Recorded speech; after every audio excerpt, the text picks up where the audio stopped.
जो निकाह कर लेते हैं वो भी अपनी निगाहों को, मैं अक्सर कहता हूँ, हुजूर ने फरमाया निकाह आधा ईमान है, जिसने निकाह कर लिया उसका ईमान मुकम्मल हो गया। तो जो निकाह के बाद भी बाज ना आया, मैं उसको बेईमान नहीं कहता, लेकिन नबी पाक ने फरमाया जो निकाह कर ले उसका ईमान, बोलिए ईमान महफूज हो गया, उसका ईमान, सारे बोलिए ईमान। और जो फिर भी बाज ना आए, हुजूर कह रहे ईमान मुकम्मल हो, और जो ना बाज आया क्या फतवा दिया जाए हदीस की रोशनी में। मेरे नबी पाक की बारगाह में औरतें आई तौबा करने, बैत करने, मुसलमान होने, तो हुजूर बैत लेते वक्त फरमाने लगे मेरे साथ वादा करो, झूठ नहीं बोलोगी, गीबत नहीं करोगी, जिना नहीं करो। एक औरत बोल पड़ी, कहने लगी या रसूल अल्लाह सल्लल्लाहु अलैहि वसल्लम, मैं मुसलमान तो नहीं पर खानदानी हूं, मेरे घर वालों के जहन में भी कभी जिना का ख्याल नहीं आया। हम तो इसे खानदानों के वकार के खिलाफ समझते हैं। रोज बुरी नजर से किसी को देखना और किसी के बारे में गलत बातें, नाराज ना होना। बहुत सारे बूढ़े भी लज्जत ले लेके जुर्म बयान करते हैं, गुनाह बयान करते हैं, गलत बातें करते हैं, किसी औरत के बारे में तबसरा करते हैं। क्या समझते हैं मर्द और औरत माज़ अल्लाह ताला एक कमरे में जाके बदकारी करे तो वही जिना है? मेरी तरफ देखिए और झांक करके सुनिए क्या अर्ज कर रहा हूं, इधर देखिए मेरी तरफ। नबी पाक सल्लल्लाहु अलैहि वसल्लम ने फरमाया जिना जुबान का भी होता है, जिना कान का भी होता है, जिना आंख का भी होता है। हुजूर किस तरह? फरमाया जिसने गंद देखा उसने आंख का जिना किया, जिसने लज्जत लेके सुना, चुप नहीं कराया, पूरी बात सुनी, वो भी जानी है। और जिसने गंदी बात बोली वो मुंह का जानी है, जिसने गंद सोचा वो दिमाग का जानी है। और जानी को सबसे पहली सजा अल्लाह ये देता है कि सजदे की लज्जत छीन लेता है, इबादत का सुरूर छीन लेता है, उसका नमाज में दिल नहीं लगता। कुरान में सबसे पहली सजा उसे अल्लाह अपने दरवाजे से दूर कर देता है। भाइयों आज हमारे सजदे बेकैफ हैं, आज लोग गलत जगह पे घंटों बैठे रहते हैं, मस्जिदों में लोगों के दिलों को घबराहट होती है, लोग भागते हैं। मेरे नबी पाक ने फरमाया तो नजर को पाक कर ले, अल्लाह तेरी इबादत में लज्जत पैदा फरमा देगा। मेरे भाई याद रख ले और सुन ले, सबसे कमजोर आदमी वो है जिसका जहन पाक नहीं। सबसे कमजोर आदमी वो है जो किरदार का गलत है। एक बात मैंने पढ़ी, आप यकीन करें मेरा दिल करे कि मैं आग लगा दूं इस उन्वान को जिस पे गंदगी लिखी जाती है, उन अखबारों को, उन चीजों को जिस पे गंद लोगों के दिलों में। वो इंडिया की एक वजीर आजम औरत गुजरी तो किसी ने उससे कहा कि पाकिस्तान ने तो तुम्हें शिकस्त दी है, तुम जीत नहीं सके बड़ा मुल्क होके। कहने लगी कोई बात नहीं, थोड़ा वक्त ठहर जाओ, हम इन पर तहजीबी यलगार करेंगे, इनके घरों में नंगा नाच करेंगे, ये गंदी तस्वीरें देखेंगे, ये गंद में उलझ जाएंगे। और जो कौम गंद में उलझ जाया करती है वो फिर किसी से लड़ने की ताकत नहीं रखती, उसके अंदर डट जाने की हिम्मत नहीं होती, उसकी गैरत के जनाजे निकल जाते। दिल करता है जल जाए वो जल जाए जहां से बुराई फैलती, तबाह हो जाए वो इलाके जहां से गंद होता है। लोग गंद की कमाई खाते हैं, गंद की एक्टरों के साथ खड़े होकर फोटो खिंचाते हैं और गुनाह पे फख्र करते हैं। और गंदे लोग कहते हैं अल्लाह का फजल है हम गंद फैला रहे हैं, सुम्मा माज़ अल्लाह। लोग गुनाह पे फख्र करते हैं चौकों चौराहों में।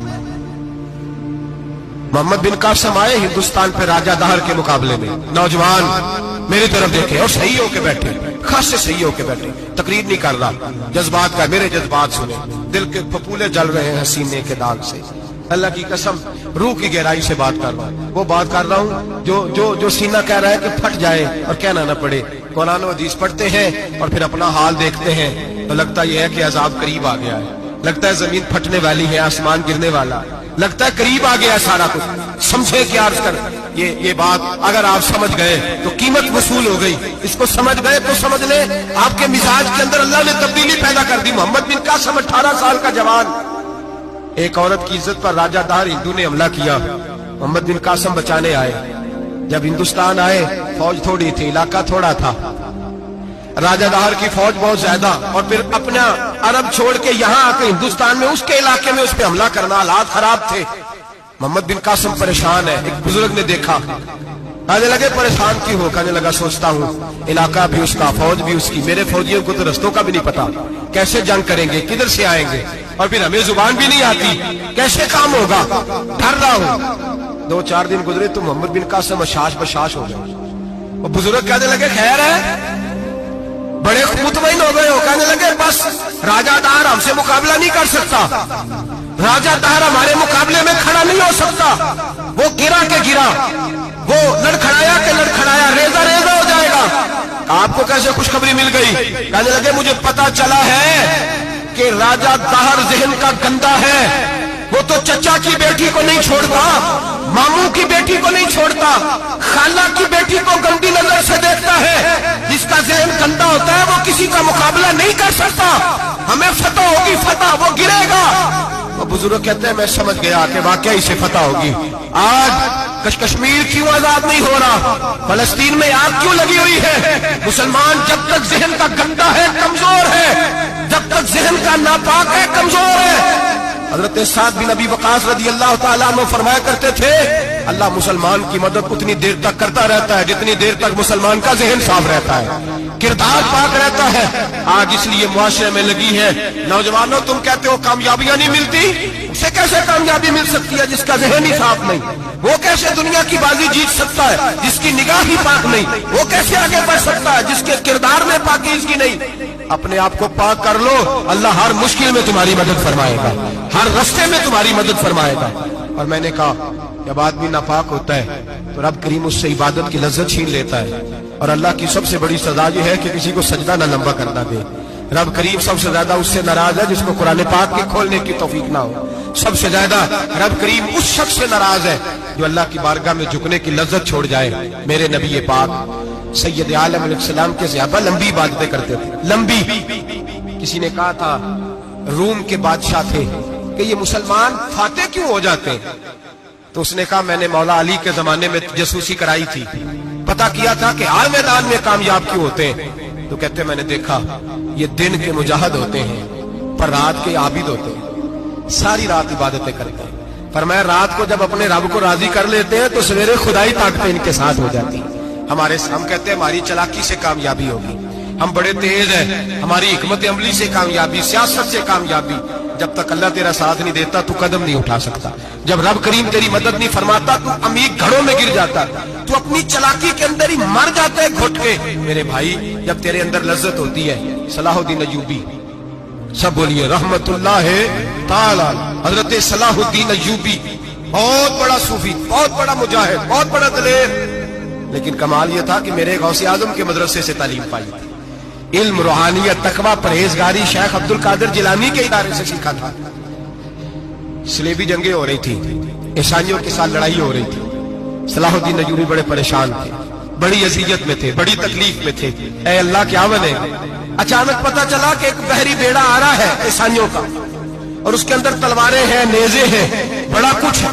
सलाहुद्दीन अय्यूबी परेशान हो गए, कहने लगे पहले ही मुसलमानों के पास असला कम था, पहले ही परेशानी थी, अब और आ रहा है सामान, कैसे काम चले? परेशान हुए। मीटिंग नहीं बुलाई, कबीना का इजलास नहीं बुलाया, सियासी हिकमत अमली नहीं बदली, मस्जिद अक्सा में चले गए, सारी रात रो के गुजारे। ऐ अल्लाह मैं अपने लिए नहीं आया, तेरे रसूल के दीन के लिए आया। ऐ अल्लाह मुझे अपनी कोई फिक्र नहीं, तेरे नबी के दीन के झंडे की फिक्र है। खुदाबंदा, ऐ अल्लाह तू मेरे नियतें, मेरे इरादे जानता है, मेहरबानी फरमा, मुसलमानों को कुव्वत दे, कुफर के दिल में रोब डाल दे। सवेरे सलाहुद्दीन अय्यूबी उठे, मस्जिद से बाहर निकले, एक नेक पारसा सूफी बुजुर्ग से सामना हुआ। सलाहुद्दीन अय्यूबी कहने लगे हुजूर दुआ करना, दुश्मन का बहरी बेड़ा आ रहा असला लेके, मेहरबानी करो, दुआ करो, बहरी बेड़ा आ रहा है, मुसलमानों को अल्लाह कामयाबी दे दे। बाबा जी कहने लगे अल्लाह अकबर, वो तो बेड़ा गर्क हो गया है, वो तो बेड़ा गर्क हो गया है, वो तो डूब गया है। अल्लाह अकबर, वो तो डूब गया है। अल्लाह अकबर, वो तो तबाह हो गया। अल्लाह अकबर, वो तो नेस्तो नाबूद हो गया। अल्लाह अकबर, वो तो खत्म हो गया। सलाहुद्दीन अय्यूबी कहने लगे बाबा कुछ मुझे भी बता दे, कहाँ डूब गया है, कहाँ गर्क हो गया है, कहाँ तबाह हो गया है। तो बाबे ने पलट के देखा, आने लगा दादा बोला ना बन, सारी रात मस्जिद में आंसू बहाता रहा है, सारी रात तू रोता रहा है, सारी रात तू रब को मनाता रहा है। वो दुश्मन का बहरी बेड़ा तेरे आंसुओं में गर्क हो गया है, वो तेरे आंसुओं में डूब गया है, रब करीम ने तबाह कर दिया है। फरमाया तू नेक है, तेरी सोच साफ है, तो अल्लाह ने तेरी मदद करने का फैसला फरमाया है। तेरे आंसुओं में डूब गया। ओ भाई, हमें दुआ की लज्जत नहीं रही, कसम अल्लाह की, दुआ की लज्जत नहीं रही।